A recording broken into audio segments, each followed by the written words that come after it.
Salam sejahtera, Om Swastiastu, Namo Buddhaya, salam kebajikan.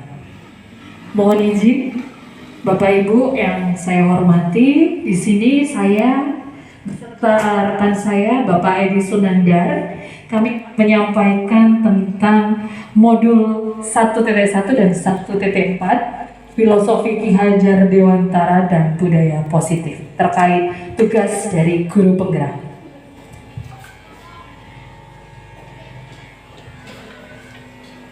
Bapak Ibu, inilah yang menjadi, ya itu tadi yang dapat saya sampaikan Bapak Ibu.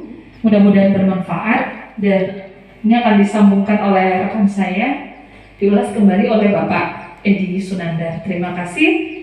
Wabillahi taufiq wal hidayah. Wassalamualaikum warahmatullahi wabarakatuh.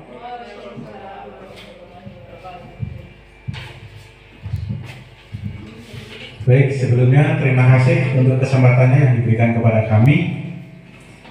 Pada dasarnya ini Ibu Sri Wahyu ini calon guru penggerak yang luar biasa ini, sangat luar biasa sekali. Ini perlu kita contoh hal-hal seperti ini. Kemudian seterusnya mohon maaf kepada kita semua di sini. Kami sebetulnya tidak juga lebih pintar dari kita semua yang di sini, tapi ini adalah tanggung jawab kita semua. Kita harus sampaikan ini demi perubahan ataupun transformasi pendidikan yang sudah disampaikan oleh Bu Sri Wahyuni tadi. Jadi banyak sekali dari awal sampai akhir, dari tentang refleksi filosofi pendidikan Indonesia Ki Hajar Dewantara sudah kita temukan banyak sekali di paparannya Bu Sri Wahyuni. Jadi yang saya tambahkan hanya sedikit saja. Itu sudah sangat jelas sekali, Bu. Saya sangat setuju. Kita pada era sekarang ini, jadi anak-anak ini memang semuanya sudah memiliki kodrat.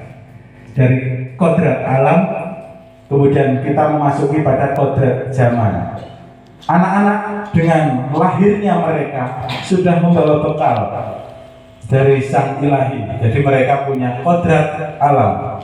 Mereka sudah membawa bekal ketika hidup di dalam dunia ini mau seperti apa sebetulnya yang Maha Kuasa itu lebih tahu. Dan kita pada posisi mendidik di sini, kita sebagai fasilitator saja kepada anak-anak. Yang disampaikan oleh Bu Sri Wahyuni sangat betul sekali dan kita yakin itu. Kita hanya menuntun sebetulnya.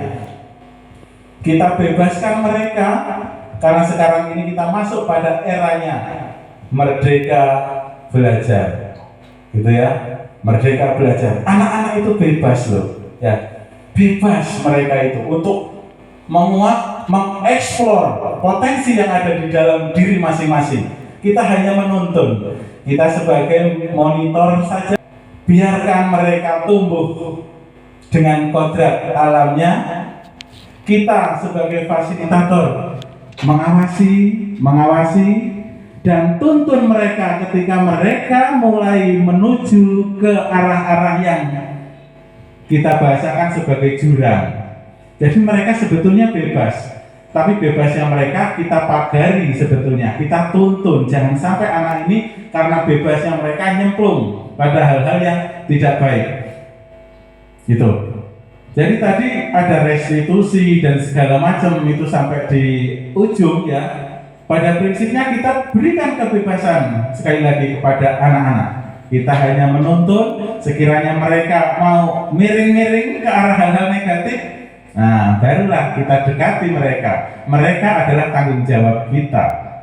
Mereka tidak boleh suatu hari hidupnya tidak selamat. Karena selamat untuk mereka itu adalah bahagianya mereka dan bahagianya kita.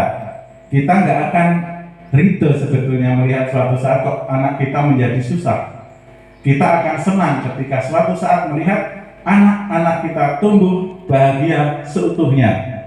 Baik untuk dirinya sendiri, untuk masyarakat, bangsa, terlebih negara kita. Kan gitu. Jadi mereka biarkan, tapi dalam artian kita tetap mengawasi, jangan sampai nyemplung kepada jurang kehancuran gitu.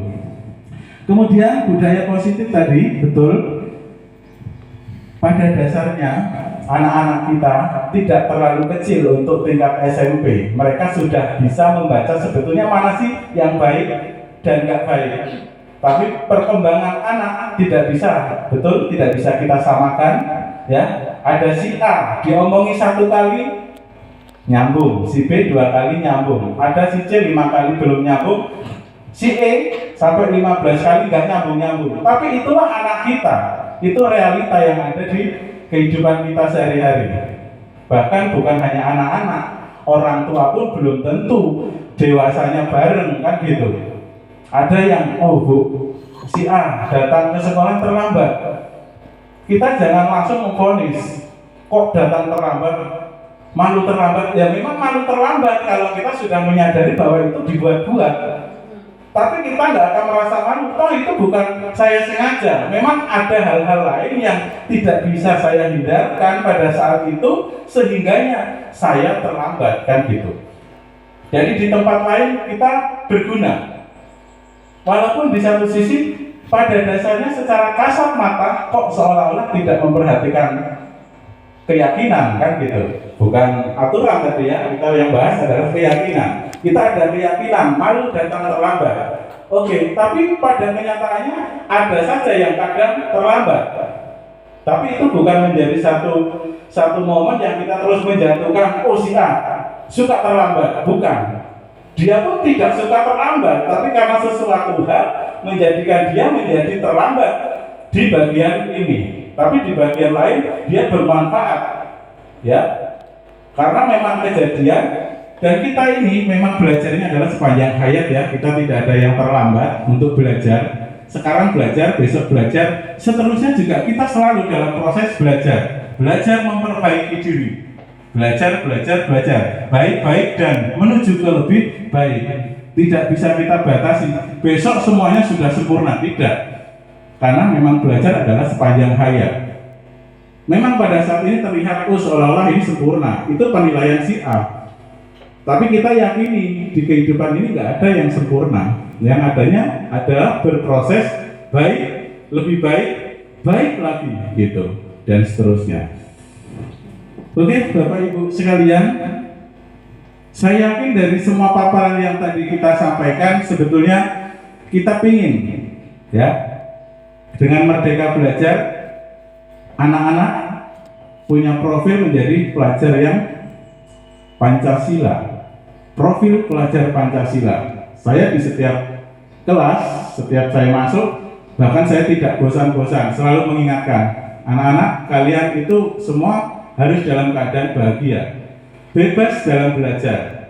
Jadi cobalah membuat satu tadi betul restitusi. Sebetulnya kenapa sih kan gitu? Tidak, bahasa Jermannya ujuk-ujuk vonis, ini tidak disiplin, ini tidak baik, itu jangan seperti itu. Tapi kita restitusi dulu, kita dalami dulu sebetulnya kenapa dia ini terlambat, kenapa dia ini tidak disiplin, kenapa kok hari ini tidak positif untuk si A, kan gitu.